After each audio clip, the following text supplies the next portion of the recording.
शेतकरी नेते सदाभाऊ खोत यांनी गोरक्षकांच्या विरोधात भूमिका घेतली आहे। गोवंश हत्या बंदी कायदा पाळणार नाही, गोपालक सेना उभी करण्याचा निर्धार खोत यांनी केलेला आहे। सांगोल्यामधील गोरक्षकाविरोधातल्या मोर्चात ते बोलत होते।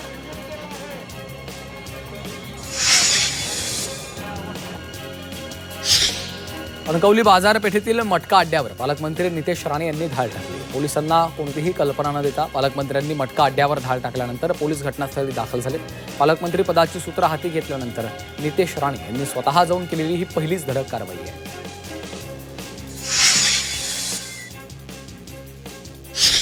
कोल्हापूर जिल्ह्यातील पी.एन. पाटील गटाचे नेते राहुल पाटील हे राष्ट्रवादी काँग्रेसमध्ये जाहीर प्रवेश करणार आहेत। उपमुख्यमंत्री अजित पवारांच्या उपस्थितीमध्ये 25 ऑगस्टला हा पक्ष प्रवेश होणार आहे। राहुल पाटील हे कोल्हापूर जिल्हा परिषदेचे माजी अध्यक्ष आहेत।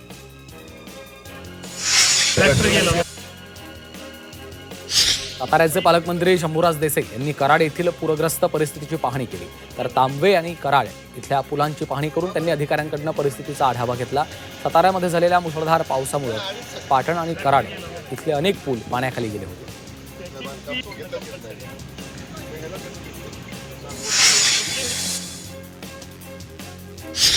मुंबई गोवा महामार्गावर वाशिष्ठी नदीच्या पुलापासून शहरात जाताना पडलेले खड्डे वाहन चालकांसाठी डोकेदुखी ठरतायत। या खड्ड्यांची ड्रोनच्या माध्यमातून दृश्य घेतलेली आहेत। हे खड्डे बुजवण्यासाठी प्रशासन जागं होईल का असा सवाल केला जातो।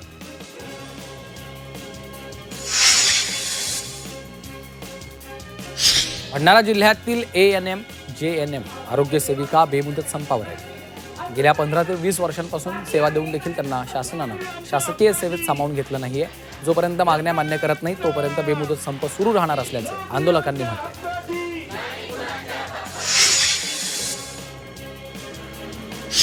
अहिल्यानगरमध्ये हमाल पंचायतीनं काम बंद आंदोलन पुकारलं होतं, त्यामुळे नगरच्या नेप्ती बाजार समितीचं कामकाज ठप्प झालं।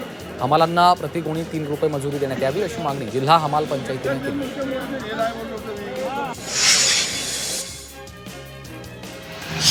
नाशिकच्या चांदवडमध्ये रस्ते खड्डेमय झाले, त्यामध्ये पावसाचं पाणी साचत असल्यानं नागरिकांना त्रास सहन करावा लागतोय। वारंवार मागणी करूनही दखल न घेतल्यानं खड्ड्यातील पाण्यात कागदी होड्या सोडत आंदोलन करण्यात आलं।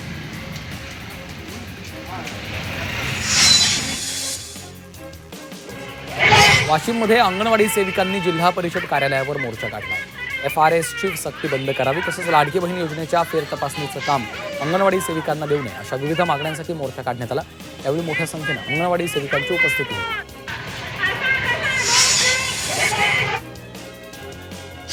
यवतमाळमध्ये राष्ट्रीय आरोग्य अभियान कर्मचाऱ्यांनी बेमुदत काम बंद आंदोलन पुकारले। सरकारी नोकरीमध्ये समावेशक यासह विविध मागण्यांसाठी आंदोलन करण्यात आलं। यामुळे अत्यावश्यक सेवेसह प्रसूती, नवजात कक्ष, अतिदक्षता विभाग, लसीकरण, औषध वितरण यावर परिणाम होण्याची शक्यता आहे।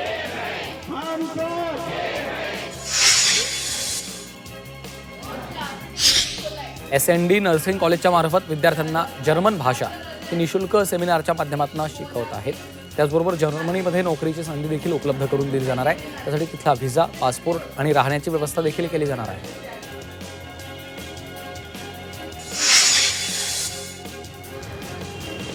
हिंदुस्थानी भाऊचं सोशल मीडियावरचं अकाउंट कायमस्वरूपी बंद करा अशी तक्रार मुंबईच्या संतोष घोलप यांनी कोल्हापूरच्या सायबर पोलिसात केली आहे। कोल्हापूरकरांविषयी अपमानास्पद वक्तव्य केल्या प्रकरणात गुन्हा दाखल करण्याची मागणी देखील केली आहे।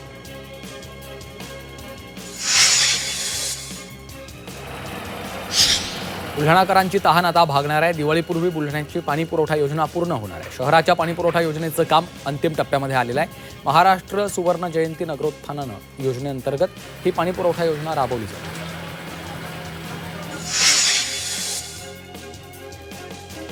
बैलपोळ्यानिमित्त अमरावतीमध्ये बैलांना सजवण्यासाठी लागणाऱ्या साजांनी बाजारपेठ सजली आहे। बैल सजावटीसाठी लागणाऱ्या साहित्य खरेदीसाठी बाजारपेठेत शेतकऱ्यांची रेलचेल पाहायला मिळते। वाशिमच्या पाटणी चौकात बैलपोळा सणानिमित्तानं सजावटीसाठी लागणारं साहित्य दुकानांमध्ये उपलब्ध झालं। बाजारपेठेत साहित्य खरेदीसाठी शेतकऱ्यांनी गर्दी केली, मात्र दरवर्षीच्या तुलनेत यावर्षी पोळ्याच्या सजावटीच्या किमतीत वाढ झाली आहे।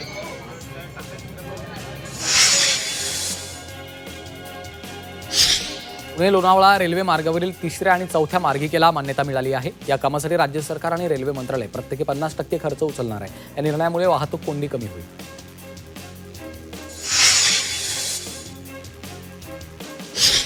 पावसाळ्यानंतर राज्यामध्ये पोलीस भरती सुरू होणार आहे तसा GR काढण्यात आलाय. पोलीस दलामध्ये तब्बल 15,631 पदं भरली जाणार आहेत. 2022 आणि 2023 मध्ये पोलीस भरतीची वयोमर्यादा ओलांडलेल्या तरुणांना विशेष बाब म्हणून या पोलीस भरतीसाठी अर्ज करता येणार आहे.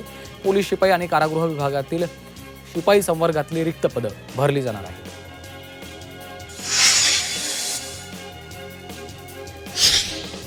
महादेवी हत्तीणीला पुन्हा नांदणी मठात आणण्यासाठी राज्य सरकारकडनं प्रयत्न सुरू आहेत. राज्य सरकारनं महादेवीचा विषय सुप्रीम कोर्टामध्ये मेन्शन केलाय.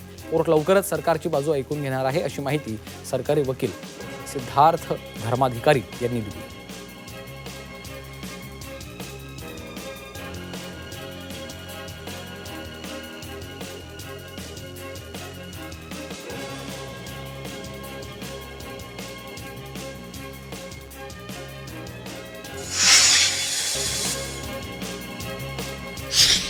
चंद्रपूर शहरात रेल्वे उड्डाणपुलावर ट्रकचा भीषण अपघात झाला. संतुलन गमावलेल्या ट्रकनं पुलाचे कठडे तोडले.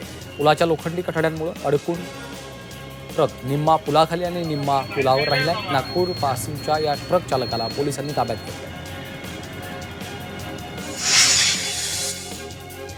यवतमाळच्या घाटंजीत ट्रॅव्हलरला ट्रकची धडक लागल्याने मोठा अपघात झाला. यामध्ये 12 शिक्षक गंभीर जखमी झालेत तर 4 जणांची प्रकृती चिंताजनक आहे. अपघातामध्ये ट्रॅव्हलच्या समोरच्या भागाचा चक्काचूर झालाय.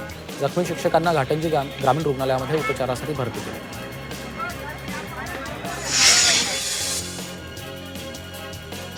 पालघरच्या तारापूर MIDC मध्ये वायू गळती झाल्याची घटना समोर आली. या दुर्घटनेत 4 कामगारांचा मृत्यू झाला असून 2 जण गंभीर जखमी झाल्याची माहिती आहे. मेलोडी फार्मा या कंपनीतून वायू गळती झाल्याची माहिती आहे.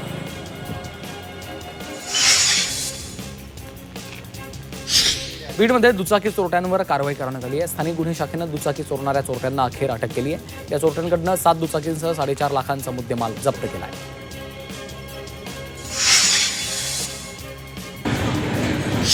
गोंदियामध्ये एका सराफा व्यापाऱ्याकडची सोन्याचे दागिने चोरी करणाऱ्या कारागिराला अटक करण्यात आली. रेल्वे सुरक्षा दलानं ही कारवाई केली.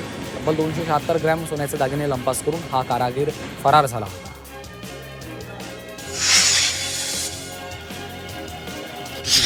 नाशिकच्या नांदगावात स्थानिक गुन्हे शाखेनं सोनसाखळी चोरणाऱ्यांवर कारवाई केली आहे. सोनसाखळी चोरणाऱ्या 3 जणांच्या टोळीला अटक करण्यात आली. त्याचबरोबर अनेक गुन्हे उघडकीस आले.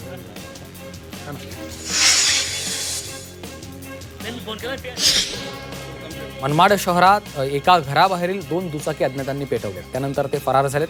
आगीमध्ये दुचाकी जळून खाक झाली आहे. या प्रकरणी पोलिसांनी गुन्हा दाखल करून तपास सुरू केला आहे.